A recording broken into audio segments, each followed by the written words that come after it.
Dr. Rodrigues, muito obrigado pela apresentação. Foi uma apresentação maravilhosa.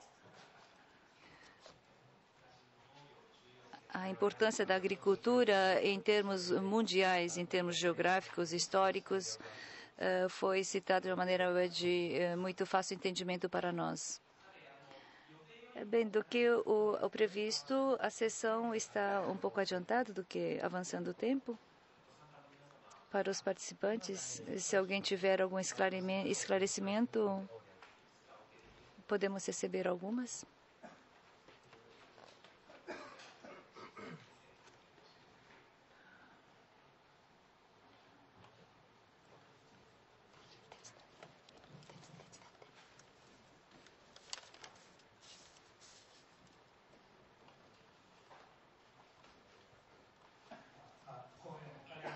Muitíssimo obrigado pela apresentação, professor Dr. Rodrigues. Eu posso falar em japonês? Em setembro, em Foz do Iguaçu, eu tive a oportunidade de ouvir a palestra do professor Dr. Rodrigues. Eu estou bastante emocionado. É sobre a questão em São Paulo, a cooperativa. Eu vi os terrenos de São Paulo, questão geográfica. Tem poucos elementos orgânicos e muitos agricultores estão preocupados com a questão da terra, da fertilidade da terra. E o local de pesquisa está estudando sobre a questão da capacidade do solo. Estão fazendo várias medidas para o melhoramento da terra. Nesses últimos 20 anos, parece que aumentou a produtividade, mas no futuro, quando visualizamos o futuro, a capacidade da terra de plantação seria um tema muito importante no futuro. A pergunta que eu tenho a fazer é no Brasil, a capacidade da terra para manter a preservação, para manter a qualidade da terra, quais são as medidas que estão sendo feitas?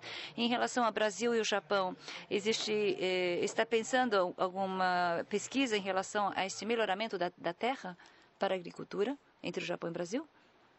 Perfeito. De fato, esse é um tema fundamental, né? E ele tem uma agravante hoje, que é a questão econômica.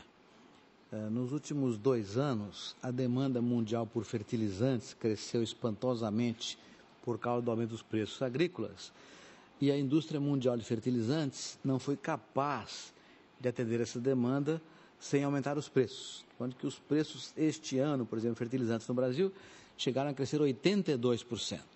Então, a questão da fertilidade dos solos e a questão da preservação dos solos é uma questão central para a qual estamos olhando com muita atenção.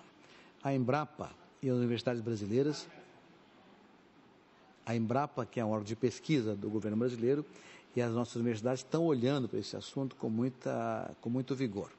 Quando eu estava no governo, eu tive a oportunidade, preocupado com essa questão, de construir uma lei que foi aprovada no Congresso brasileiro, uma lei que regula a questão dos produtos orgânicos no Brasil de maneira definitiva. E este é um outro tema que está evoluindo muito. Hoje no Brasil nós temos açúcar orgânico em grande quantidade, café orgânico, frutas e outros produtos orgânicos crescendo muito. Uma vez aprovada a lei, eu precisava do regulamento dessa lei. E para que esse regulamento fosse feito, eu criei no Ministério da Agricultura uma Câmara Setorial de Produtos Orgânicos e trouxe para essa Câmara todas as organizações e associações de produtores orgânicos no território nacional. E aí é que ficou complicado, porque entre eles é que havia uma enorme dificuldade de entendimento para regulamentar a lei. Curiosamente, o interesse do governo era de regulamentar a lei, mas nós demoramos 2 anos para regulamentar a lei por causa de desentendimentos entre os produtores orgânicos, cada qual com uma visão, digamos, tecnológica e até, além disso, conceitual do que fosse a atividade orgânica. Mas é um assunto de preocupação do governo brasileiro, de preocupação com as entidades de pesquisa do Brasil. Estamos trabalhando com muito vigor nisso. De qualquer maneira, porém, vale a pena fazer uma referência. O Brasil tem hoje 72 milhões de hectares agricultados, com todas as culturas. 72. E nós temos perto de 200 milhões de hectares de pastagens no Brasil hoje em dia. 172 milhões de hectares de pastagens cultivadas e pouco mais de 20 milhões de pastagens naturais. A tecnologia de pecuária de corte no Brasil, de leite também, tem crescido de maneira tão significativa que há 10 anos atrás um boi ia para o frigorífico com 4 anos de idade. Hoje vai com 18 meses. E em função disso, nós estamos extraindo muito mais carne por hectare do que extraímos antes. De modo que nós estamos aumentando a produção de carne, diminuindo a área de pastagens. E desta área de pastagem, 200 milhões de hectares, cerca de 90 milhões são aptos para a agricultura. Então, nós temos hoje 72 milhões de hectares agricultados e mais 90 milhões de hectares que podem ser cultivados e que hoje estão ocupados com pastagens. Não é floresta, não é pantanal, não é Mata Atlântica, é pastagem. E grande parte dela já degradada, porque abandonada, porque não é necessária mais. Então, a cana-de-açúcar, particularmente, está entrando muito em áreas de pastagens, com tecnologias preservacionistas. Quando eu mostro que a produção de grãos teve uma produtividade que cresceu 92% em 15 anos, e a de carnes mais de 100% na média em 14, 15 anos, e a de cana mais de 100% em 30 anos, isso mostra exatamente que as tecnologias desenvolvidas no Brasil pelos órgãos de pesquisa e difundidas pelos órgãos de extensão rural e assistência técnica são tecnologias exatamente preservacionistas, porque aumenta a produtividade sem degradar o solo e aumentando a fertilidade do solo. Eu, pessoalmente, com o apoio dos meus companheiros da Escola de Jabuticabal,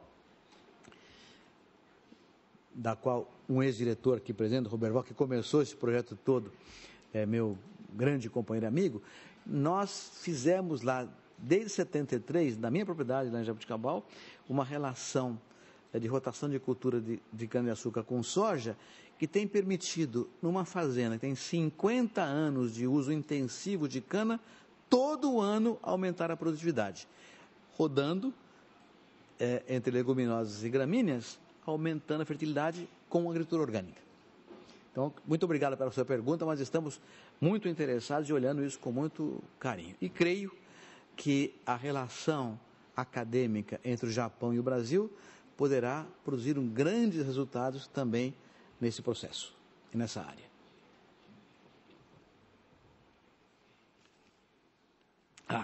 É verdade. Aqui agora é de que, além disso, pelo menos 2 tecnologias explodiram no Brasil nos últimos anos. Uma delas é o chamado plantio direto. O plantio direto é uma atividade pela qual não se ara mais o solo. A terra cultivada, por exemplo, planta-se soja, colhe-se a soja, planta-se um produto intermediário, como sorgo, triticale ou milheto, que depois é dessecado e a soja é replantada no mesmo terreno sem revolver o solo, o que preserva enormemente a microbiologia do solo e, portanto, as condições também de organicidade do solo.